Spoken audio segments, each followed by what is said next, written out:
Cancelled. Schweezy. All right, it's time for our segment on what's in the news about Mike Bickle this week. If you haven't noticed, Mike Bickle is the former head pastor or senior minister. I don't know what fucking dumbass names they gave him, but he was caught. I don't know. He wasn't caught. If he was caught, he would be in more trouble. He has been accused of sexual assault and sexual abuse, many women, and in my mind, though, I don't believe in churches or Christianity much anymore. I do have to say, though, I do think everyone should be able to go to their religious organization of choice, not get sexually abused or regular abused or assaulted and everything like that, everything in between. So, as our friend would say, Let's just jump into it. Woman says IHOP Kansas City founder Mike Bickle used prophecy to sexually abuse her, from the Roy's Report. Hey, Julie, if I want you on this podcast, please contact me. I'd love to chat with you. In 1996, at age 19, Jane Doe decided to move to Kansas City to intern with her father's friend, Mike Bickle. The 42-year-old prophetic pastor's preaching about King David had touched her heart. I just remember feeling like he knew the same Jesus that I knew, Doe told the Roy's Report in an exclusive interview. Soon after she arrived, she said Bickle told her he had a dream about her. After a Sunday service in front of Bickle's wife, Diane, Doe said Bickle prophesied that he was David and Doe was Esther. He gives me the biggest word of my life, she told TRR. That's the Roy's Report. I should probably just say that. It was, you're not just an Esther, you're going to lead thousands of Esthers. A few weeks later, Bickle called Doe from Asia to say the Lord spoke to him and her. She said, this time, though, she said he sounded drunk. He begins to tell me that the Lord has spoken to him and that Diane is going to die and that we're going to get married, she said.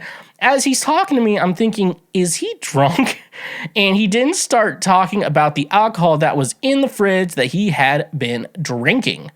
From 1996 to 1999, Doe said Bickle put her up in an apartment by herself, gave her a key to his office, engaged in sexual interactions with her, and told her about the dream again and again. He also began establishing the International House of Prayer, Kansas City, IHOPKC, by the way. The line that Diane, his wife, is going to die and that we're going to get married, he at least said that to me 100 times, Doe said.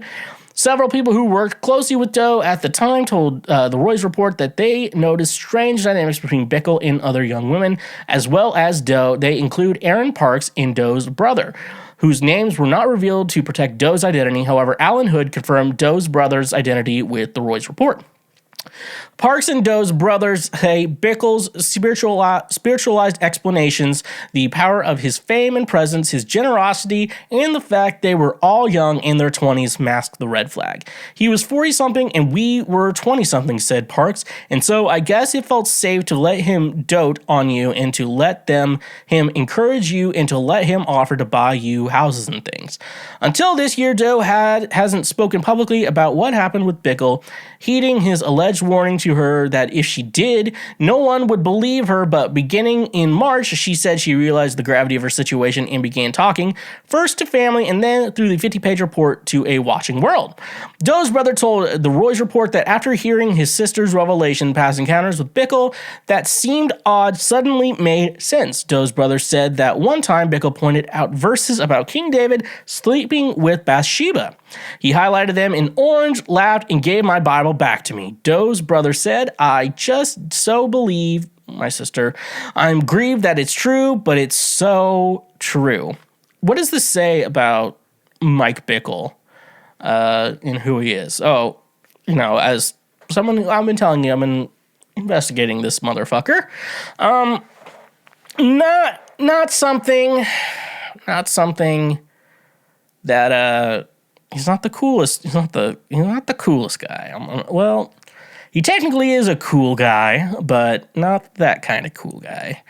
Not one of the cool, not like I'm going to take 12 Benadryl and jack off and it feels really good. I'm like, those are the guys I like, not like guys, I don't know. So So to sum up this story, like, this isn't the only thing that came out this week. Let me just read headlines of, like, other shit I found this week. The Christian Post just, like, the Christian Post posted something about, like, talk about the allegations, the ELT, whatever, the leadership team there, what the hell they're doing. But, like, he's going to, like, Brazil. Like, he's still preaching. Like, right? Did I see that right? I swear to God, I saw him. He was still, like, preaching, and he was just fucking making up shit about, like, we're at war with demons and some shit. Like, oh my God, dude. If I've actually read the Bible, and the Bible says a lot about false prophets. And, if this guy was just like, if his only prophecy was that he went to Egypt and he said to build IHOPKC and you're going to, like, lead, everything into the next coming of Christ, like, and that was the only prophecy he ever made was that. And he said that's the only prophecy he ever had. I think a lot of people, I would definitely be like, I don't know what you saw, but I believe at some point you experienced something that told you to do this. So, like, I would believe that. But, like, he makes up so much fucking shit. Like, and, like, people were like, what the fuck was Jane Doe? When she talking about her real name? I'm like, this dude, I'm telling you right now, this dude has some people that will murder you. Mike Bickle has his little agents and stuff like that. He definitely has cult leader vibes, just because. I'm just saying what our anonymous, the woman he was going to marry, apparently. Did his wife even die? Is he even the Esther? Did his wife even die? That's a good question. My wife's gonna. This was 1996 when he fucking. Well, wait, what year was it?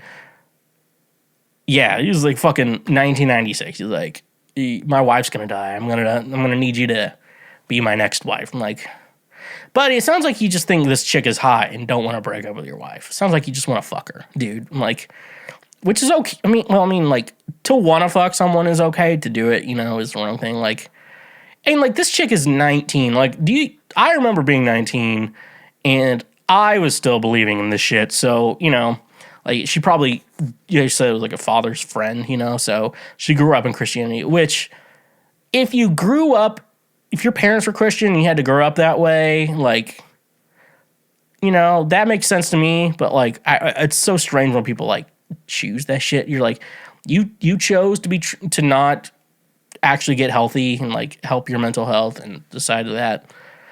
So, like, that. It's just wild, like, how far back this goes, and especially, I just imagine 19, like, you hear, like, this guy, he's like, yeah, God sent him a prophecy that he was gonna, about, like, all this shit he's gonna do. Like, he's gonna lead the forerunner of Christ or whatever the fuck they're calling it.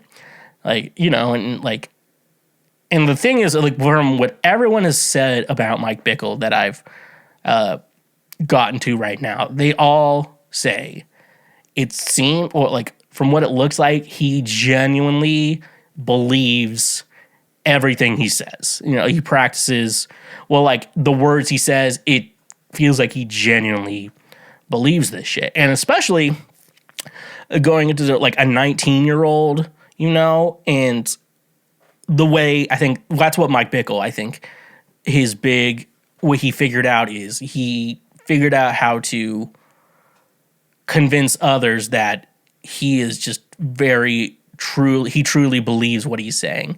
Does he? I don't know. I don't know the guy. Do I want to know the guy? I don't know. I'd love to interview Mike Bickle. Prove to me you're not a piece of shit and come talk to me on a podcast. Or just let me film an interview with you. Or just, we'll release it some other time, Just one of those. But just a lot of manipulation here. And I think, yeah, definitely narcissist behavior. Just like, I am so fucking holy and great. And like, I'm going to need you to fuck me. It's that idea. It's like, I just play music for all of you. Now, who's lining up to suck my dick? I'm like, no one, shit like this. So if people are thinking like, oh, we're accusing Mike Bickle or something, like he has a history of this shit. There's so much history into it. Like I think this is like 3 or 4 weeks I've been talking about him on this podcast.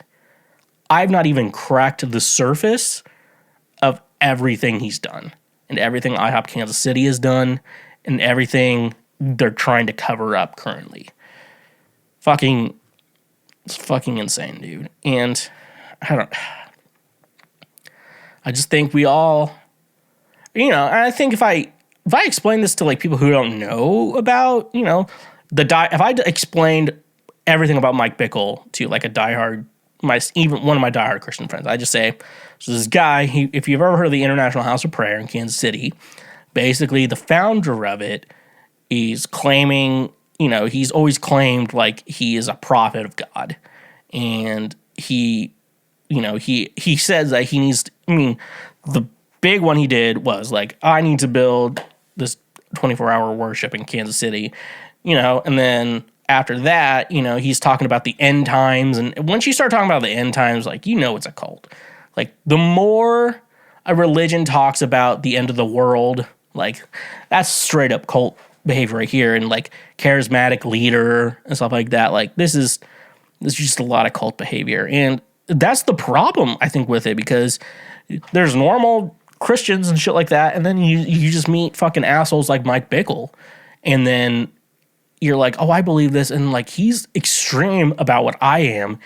And he's so passionate. And you just know you just are confident. Like, he believes what he believes. And he's not like lying about it and stuff like that. And overall, he doesn't have much of a history. I mean, like, I don't know if it's considered lying. They're more covering up more than lying on him. So it's just, he's a dangerous person. I mean, removing him from IHOP Kansas City was a good thing, but like, this dude, he's still around. He's still around there. So I really want to encourage like church people out there. Hey, first of all, I want to say zero tolerance policy for abuse in church. Just have a zero tolerance policy. I'm working with people and like, what would be a good strategy because I don't think you're ever going to be able to stop abuse in church. That's just, it's like, how do we stop? You can't stop abuse in schools. I mean, like, you can hold people accountable and, and stuff like that. But what are we going to do about churches? And also, if you actually read what Jesus said, I know most of you Christians don't actually read what he says out there. But if you actually know what Jesus says in the Bible, it's in red, by the way, in most Bibles. I know you haven't read that either. But Jesus was all about forgiveness and like 70 times 7 or whatever the fuck he said. And so it's like, yeah, as like a Christian, you should forgive him, if you still believe that. But at the same time, like, he needs to be held accountable for his actions. So I encourage anyone who's going to church and, listen to the show, just say, we should have a zero tolerance policy for like abuse and especially sexual abuse in church. And we need to have a policy in place that, at least we can give all the staff a warning about, it's like, here's what we're going to do if you decide to fuck around, you're going to find out. And I think that's my opinion on churches, like how we do this whole accountability thing. I don't know yet. This is a good conversation to have I'm having conversations with people all the time about stuff like this. So, yeah, I think that's all I'll say for this week on that. Also, hey, Julie Roy's, please hit me up. let's talk on a podcast or something. Thank you for watching this clip.